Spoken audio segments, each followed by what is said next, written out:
하더라도 네. 그렇다고 하면 더더군다나 안 전 지사 입장에서는 김지은 씨에 대해서 위력을 행사할 수 있는 것이 아니냐.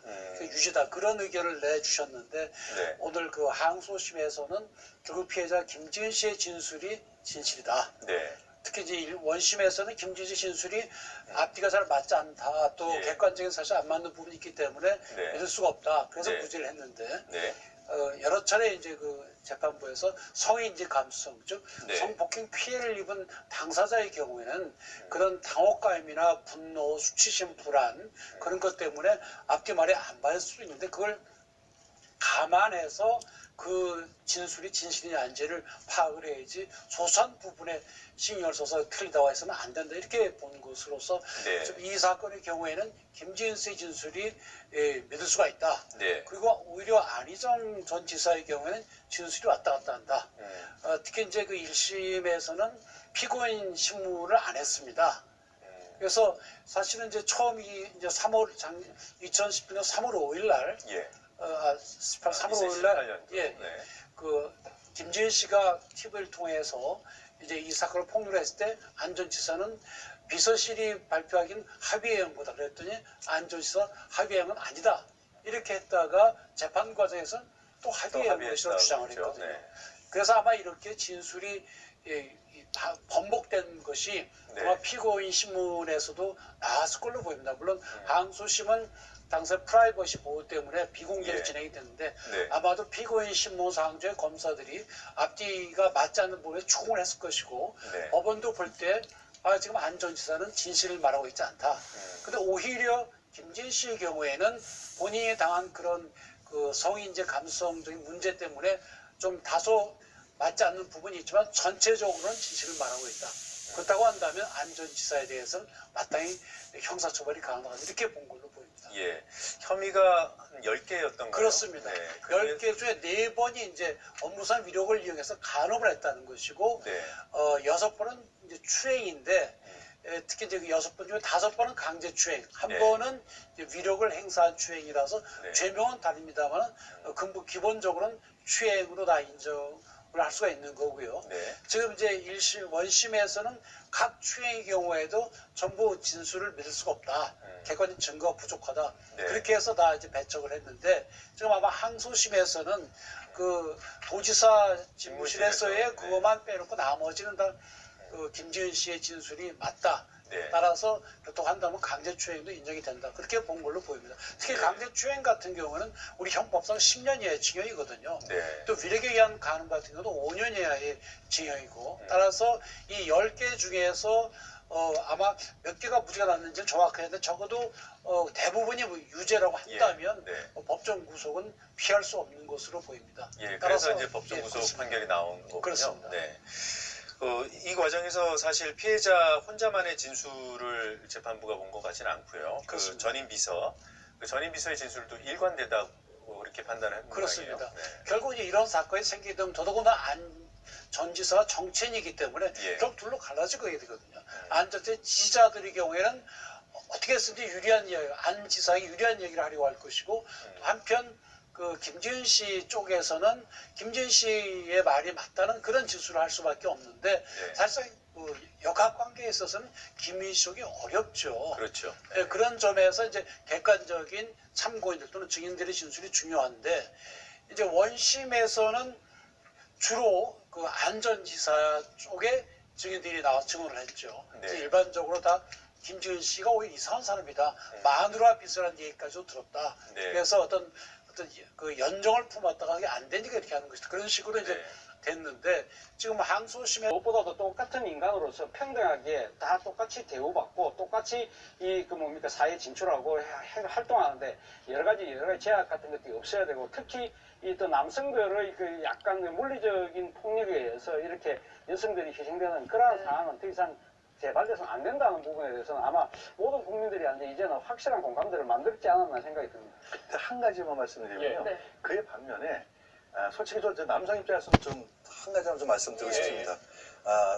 양성 평등이라는 건 굉장히 좀 바람직한 방향이라고 생각하는데 오히려 양성 평등을 주장하면서 일정 부분 남성한테 불리한 부분은 없는지 이 부분도 저기 국가는 제도상으로나 여러 가지 사회 정서상으로 좀 신중하게 좀 이렇게 고려해야 될 부분이 있어요. 예를 들어 가지고 대한민국 사회에서 남성은 병역을 마치지 않습니까? 예. 거기 여성은 병역을 필요하지 않는 경우에서 예를 들어 가지고 뭐 군 가산점 주는 문제 이런 부분도 국가는 고려해야 되고 그다음 예를 들어 가지고 정치권에서 뭐 저기 최근에 박영선 의원님께서 무조건 여성을 뭐 몇십 프로를 갖다가 무조건 공천해야 된다 하는 것도 어떻게 보면 이거는 좋게 보면은 여성하고 공정하게 기회를 주자 하는 거지만 남성 입장에서 볼 때는 역차별 아니냐 하는 그런 불만 나올 수 있거든요. 그래서 이런 부분들을 꼭 양성평등이 여성을 올려는 것뿐만 아니라 남성에 대해서 세심하게 좀 배려할 필요는 있다. 이런 말씀 꼭 좀 드리고 싶습니다. 알겠습니다. 다시 원 주제로 돌아와서요. 지금 안희정 지사는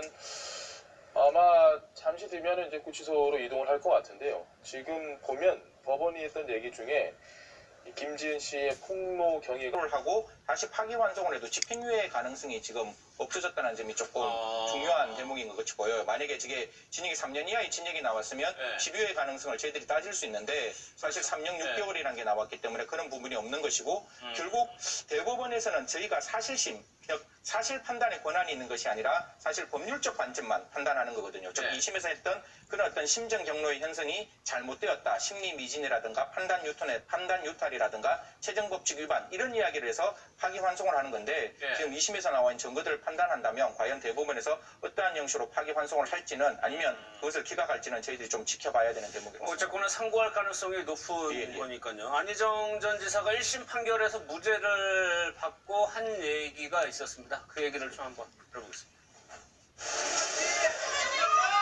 판결 결과 무죄 나오셨는데 한 말씀 부탁드립니다.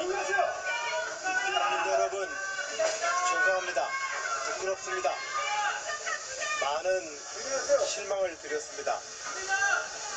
다시 태어나도록 더 노력하겠습니다. 부끄럽고 죄송합니다. 미투 사건의 첫 번째 법적 결론인데요. 사법당국에 하고 싶은 말씀 있으시면 한 말씀 부탁드립니다. 다른 말씀 못 드리겠습니다. 부끄럽고 죄송하다는 말씀만 올립니다. 김지은 씨께 한 말씀 없으십니까? 그러면 김광삼 변호사 일단 법정 구속이 됐고 상고 대법원 판결을 받기 전까지 계속 구치소에서 그걸 준비하게 되는 안전 지사는? 그렇죠. 일단 수감이 돼서 이제 상고 재판을 기다려야 하는데 일단 아마 제가 볼 때는 반드시 상고할 겁니다. 그래서 그렇겠죠. 7일 이내에 이제 상고장을 제출하고요. 그러면 이 판결 관련된 이제 기록이 이제 대법원에 송부가 되거든요. 그러면 그로부터 역시 마찬가지로 한 20일 이내에 송부된 날로부터 통지를 받은 날부터 20일 이내에 상고 이웃을 써야 하는데 대법원은 서류 재판이에요. 그래서 본인이 이제 참여하지 않습니다. 재판에 출석하지 않고 그럼 대법원에서 심리를 한 다음에 만약에 재판에 어떤 증거 채택이 있어서 항소심이 문제가 있다고 한다면 이건 이제 파기환송을 해서 다시 서울고등법원에 와서 이제 재판을 받아야 하는 거죠. 그래서 그러면 그 앞서 대법원에서 성인지 감수성에 대해서 한번 판결을 했었고 이게 대법원에 올라간다 한들 전망을 해보면 어떻게 보세요? 그런데 이걸 반드시 무죄가 대법원에서 이제 대법원에서는 무죄다 유죄를 따지지 않고 만약에 2심에 있어서 어떤 문제점이 있으면 무죄 취지로 파기환송해서 다시 재판하러 보내는 거예요. 그런데 항소심의 어떤 판단 자체가 아무런 문제가 없다. 그러면 안희정 전 지사 측에서 한 상고 이유가 이유 없다고 바로 기각을 해버리는 거죠. 그런데 사실 이제 대법원 자체는 이제 3년 6개월 실형 선고를 받았기 때문에 보석이나 그런 걸로 나갈 수 있는 방법은 전혀 없어요. 그러니까 김경수 지사 같은 경우에는 이제 항소심 가면 항소심에서 보석 신청할 수 있거든요. 그래서 항소심에서 이건 1심 재판이 좀 문제가 있다. 그러면 보석 일단 신청한 거에 대해서 허가를 내주고 재판을 할 수 있는 방법이 있거든요. 근데 대법원은 또 그거와 다르단 말이에요.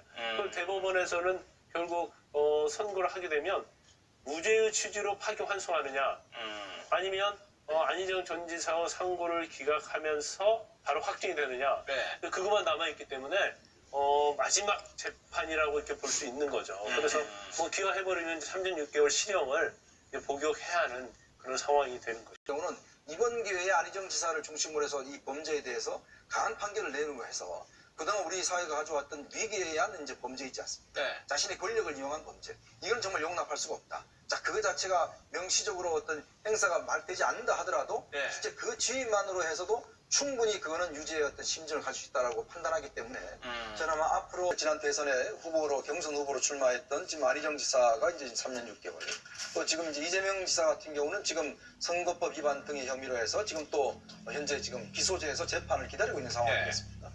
이제 그런 상황이라면 이게 지금 이재명 지사 같은 경우는 또 혐의가 꽤 많습니다. 지금 형 강제 입원 문제라든지 한 세네 가지 또 됐죠. 본인의 예. 검사 사칭 문제라든지 이게 있기 때문에 이게 선거법 위반이거든요. 그러면 선거법 위반 같은 경우는 100만 원 이상만 나와도 일단은 지금 직위 상실됩니다. 네. 자, 그렇다고 보면 이게 지금 여권으로서는 정말 어제도 그저께도 상당한 충격을 받았을 텐데 안희정 지사 문제도 굉장히 충격을 받을 수밖에 없죠. 더군다나 사실 안희정 지사 같은 경우는 노무현 대통령의 가장 핵심 측근이었고 또 이제 뭐 김경수 지사도 마찬가지지만 김경수 지사도 문재인 대통령의 최측근이지 않습니까? 네. 그러니까 어떤 면에서 보면 참 이게 권력이란 게 사실 이제 좀 가다가 보면 항상 이런 또 문제가 생기거든요. 예전에 우리가 역대 정권을 보면 항상 정권 출범 이후에 측근들이 어떤 면에서 보면 다 이렇게 되는 순환의 역사가 좀 있었지 않습니까? 지금도 마찬가지로 이렇게 또 김경수 지사에 이어서 지금 안희정 전 지사까지도 이렇게 실형을 살게 된 것 자체를 보면 여권으로서는 큰 부담이겠죠. 특히 지금 설 연휴를 맞이해서 설 민심이 상당히 중요한 시점이거든요. 예. 그렇다고 한다면 이 설 연휴 이후에 상당히 민심에 대한 악화의 문제라든지 물론 뭐 일단 거리감은 있습니다만은 그러나 어쨌든 간에 유력한 대선 후보로서의 어떤 이렇게 나온다는 것 자체는 아마 여당과 청와대에 가지는 여론의 부담은 아마 상당할 겁니다. 알겠습니다. 지금 정치권에서 또 논란이 되고 있는 분이 최교일 의원인데 그러면 또 다른 정치적 시비를 낳을 수밖에 없고 그것은 민주당이 지금 이야기하고 있는 사업적협의 청산의 목적을 스스로가 훼손하는 결과를 낸다는 것이죠. 문제가 나온다면은 또 수긍하면은 야당의 공격을 받겠다는 그렇죠. 말씀. 그런 식으로 또 그러니까 이 공격의 빌미를 스스로 또 자초하는 셈이 되기 때문에 결국 정치적 작품수가 될 수밖에 없다. 그런 측면에서는 저는 민주당의 이런 그러니까 조직 당 차원에서의 이런 성격 규정과 공격은 저는 상당한 무리가 있다. 하루 만에 재판 결과에 대한 뭐 문제 그리고 성부장 판사에 대한 문제에서 지금 대선 이야기로 급격하게 불이 번졌습니다. 네. 자유한국당 이야기는 문재인 대통령이 나와서 사과하고 이에 대해 설명하라 어디까지 알았는지 이 부분에 대해서 어떻게 보십니까? 물론 이제 아까 말씀드렸듯이 야당 입장에서는 충분히 그럴 수 있어요. 네. 또 이게 정치적 공세니까 합니다. 왜냐하면 이제 내년에 총선도 있고 하니까 어떻게 쓰지 간에 이제 상대방이 흠집을 내서 그것을 이제 그 반사 이익을 받으려고 하는 것은 뭐 야당의 뭐 당연한 거죠. 다만 네. 아까 말씀드렸듯이 이것이 국민들한테 과연 대선 불복까지 이렇게 나오고 하는 것은 굉장히 경계해야 된다. 네. 이런 대한민국의 헌정사 자체를 갖다가 단절시켜버리고 부정행을 해야 되기 때문에 이거는 국민의 저항을 받을 수밖에 없어요. 그래서 여기까지 가지 않는 선에서는 딱 요 정도까지. 예. 이번 김경수 지사의 그 드루킹과 관련된 사건은 이게 뭐냐면 일종의 이제 정치가 아주 유명한 밴드웨건 효과라는 예. 거거든요. 그 밴드웨건 효과가 이게 여론을 이제 잘못하면은 호도한다는 거죠. 그래서 이제 그 플라톤이 과거에 민주주의에 대해서 굉장히 부정적으로 얘기했던 것이 바로 이 밴드웨건 효과, 다시 말해가지고 여론 조작에 의해서 이루어지는 민주주의는 대단히 불합리하고 잘못된 제도라고 예. 아주 강하게 설파한 사람이 바로 플라톤이에요. 네. 그와 마찬가지로